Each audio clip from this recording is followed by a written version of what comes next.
Deputado, repercutiu muito aqui ontem a declaração que o senhor deu à imprensa de que era preciso o país combater a violência com violência. O senhor deu essa declaração e, evidentemente, que isso teve muita repercussão. Muita gente favorável, muita gente contrário.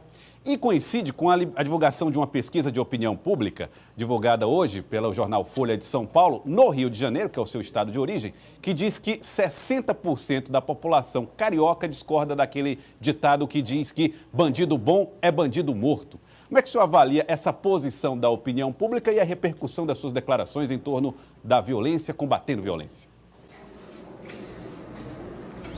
Eu não quero duvidar da pesquisa, mas a realidade, só no dia de ontem, 3 policiais militares foram executados no Rio de Janeiro. Ninguém tem mais paz no meu estado. Você não tem mais qualquer atividade noturna, até mesmo diurna, você sai com muita preocupação. Nenhum pai, hoje em dia, está em paz enquanto seu filho está na escola. Então, essa pesquisa eu a vejo com muita cautela. Agora, nós não podemos combater a violência com com paz e amor. Não dá. Essa política voltada basicamente para o politicamente correto e para os direitos humanos não tem dado certo em nosso país, bem como a política de desarmamento do cidadão de bem.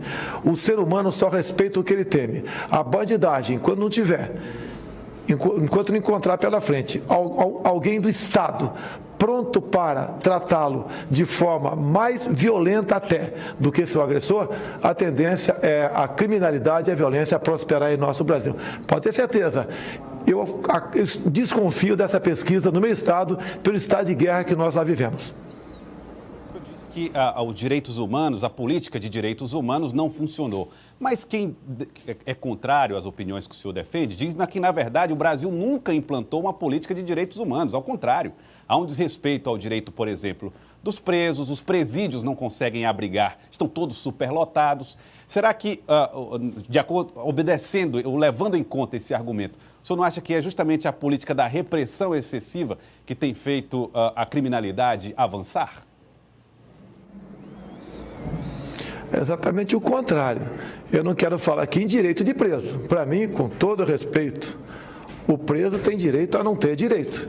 Hoje em dia, o presidiário, em grande parte, tem até auxílio reclusão.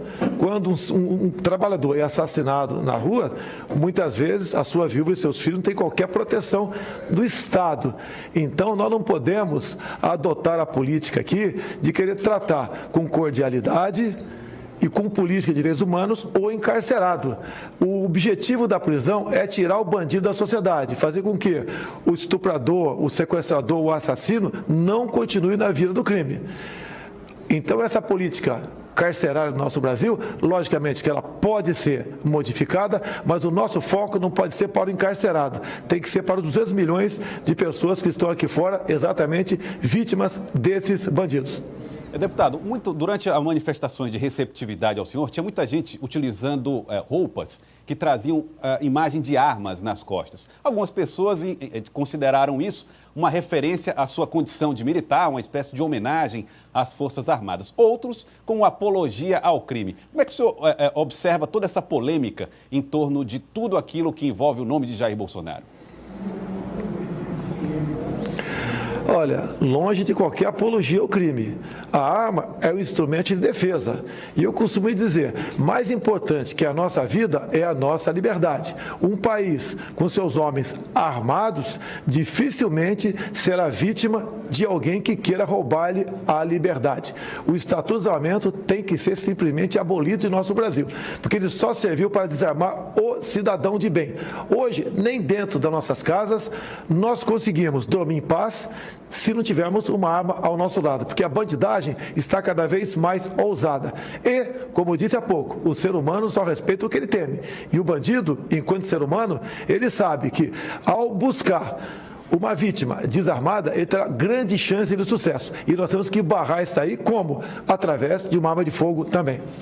Uma das queixas, agora falando a respeito dos militares que se faz, diz respeito à forma como as corregedorias nos quartéis têm encarado os processos contra militares. Como é que o senhor tem avaliado essa política de punição e julgamento dos militares em todo o país? Olha, aí entra a malfadada política de direitos humanos, entre ONGs defensoras desse tipo de gente.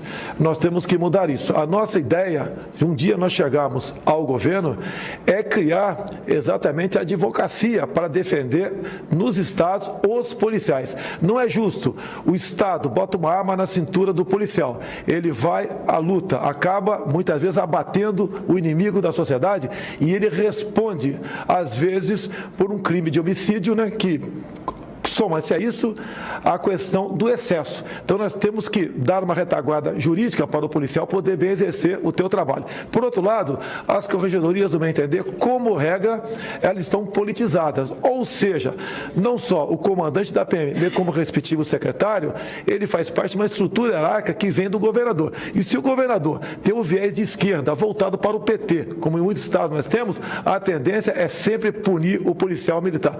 Isso nós vamos buscar uma solução com mudanças no futuro. Mas, deputado, no seu estado, no Rio de Janeiro, lá no Rio de Janeiro, aconteceu aquele episódio de execução, né, dos criminosos que estariam trocando tiro com os bandidos e lá, já sem reação, foram executados. E depois se viu que aqueles policiais militares que participaram desta ação, repito, no seu estado, Rio de Janeiro, já tinham passagens com outros crimes, respondendo a outros inquéritos semelhantes. O senhor não acha também que há um relaxamento dessas corregedorias, permitindo que os policiais, ou que qualquer policial possa colocar uma arma na cintura, o que é perigoso para a sociedade?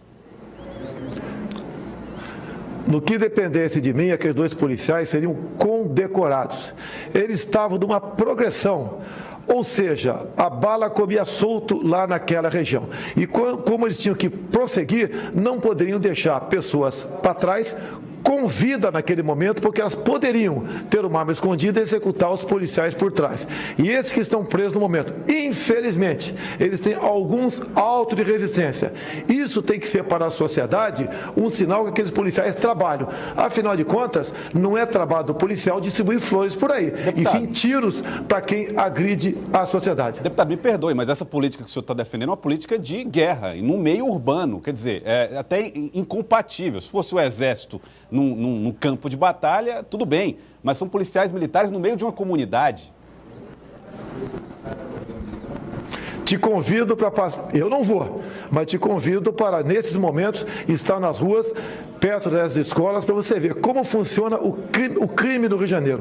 Lá, o bandido não tem, raramente ele tem um revólver, uma pistola. Geralmente é fuzil importado, com a capacidade de destruição enorme.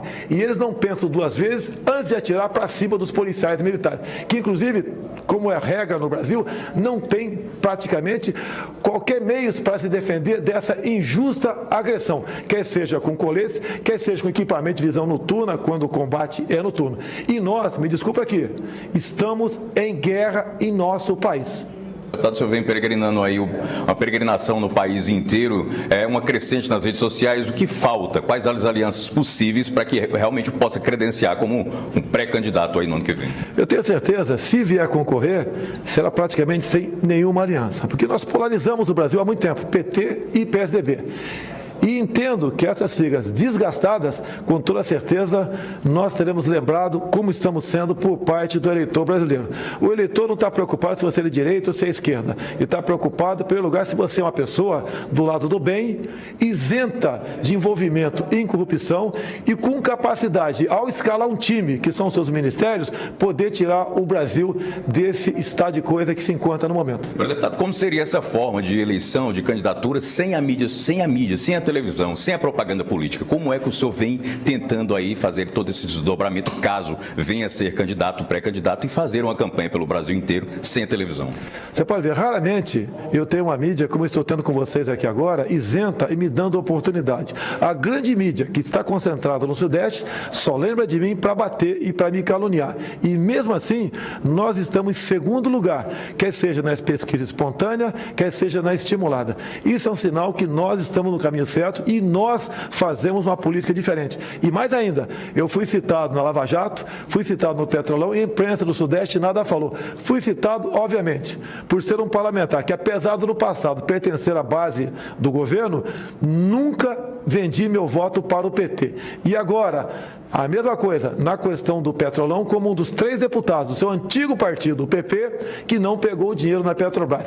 Isso daí, obviamente, ser honesto, não é virtude, é dever. Isso o povo tem entendido e o recado que eles têm, hoje em dia, uma mídia concorre com vocês, são as mídias aí que via internet, é o Facebook, é o Instagram.